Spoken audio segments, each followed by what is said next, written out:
Hello there, Sev here from Motorhome Dealer Group, and welcome to this video guide on the underbonnet area of the 4th generation pre-facelift Ford Transit.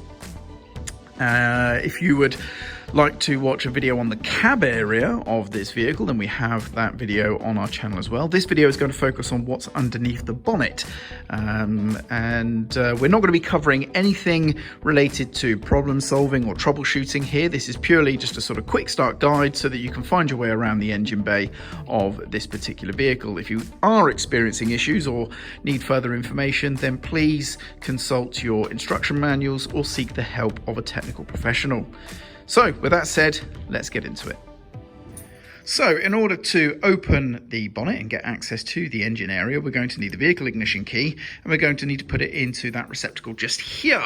So we pop it in. You can actually see there is arrows here to the left and right with 1 and 2. So we're going to put the key in, and we're going to turn to the left first and then to the right second. So turning it to the left, as you'll see, pops the bonnet like so, and then I'm now going to hold it to the right as I lift the bonnet up. This is essentially moving a catch over so that I can continue lifting the bonnet.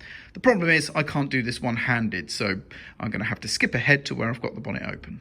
So I now have the bonnet held up by my hand just here.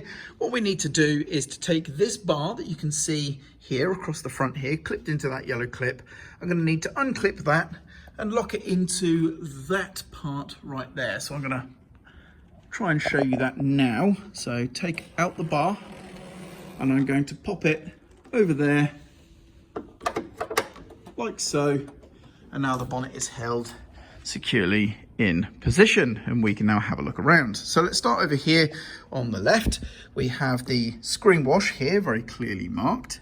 This here is the oil filler with a very handy catch cup as well to stop spillage or help reduce spillage. We have the power steering fluid just here. You can spot that because it has a picture of a steering wheel on it. That's the easy pro tip there to spot that. And likewise, we can spot the brake disc symbol here on this. So this is our brake fluid reservoir just here. The oil dipstick on this particular vehicle is just down there, the yellow ring pull. And then we have the air filter housing in the top just here.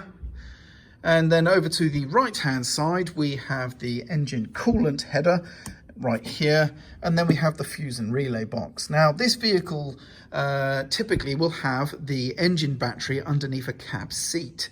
It's not here in the engine compartment. So to access the battery terminals, we have here a positive battery terminal extension.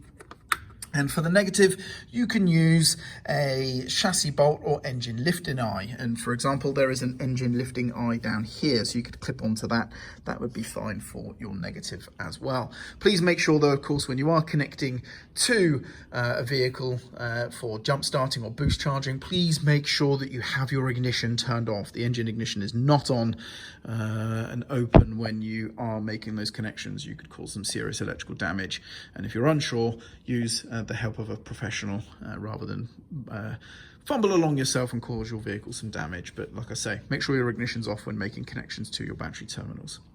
And to be honest, that is largely it for the engine area. It's very, very simple and easy to get to everything here. Now to close the bonnet again, we're going to remove the bar here, and we are going to pop that back into the clip.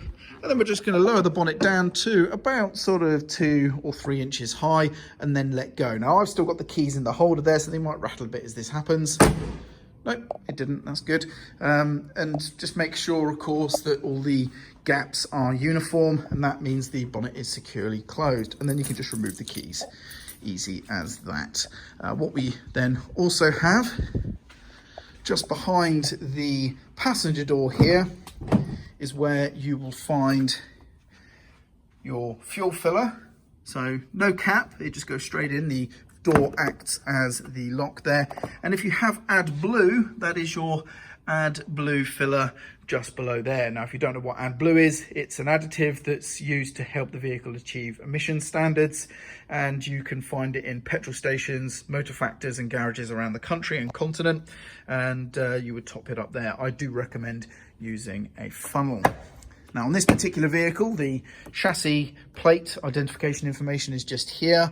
There is also an additional one for the converter of this vehicle that's made it into a motorhome. That's right there. The driver's side now, in the door area here, we have the tyre pressure information, but again, always just double check that matches or does not exceed limits that are on your actual tyres themselves. Always check your tyres. And there we go. That about wraps up the video for today, but hopefully now you feel a bit more confident finding the important items in the underbonnet area of your Ford Transit. So hopefully you found this video useful. I'm Sev, and thank you very much for watching.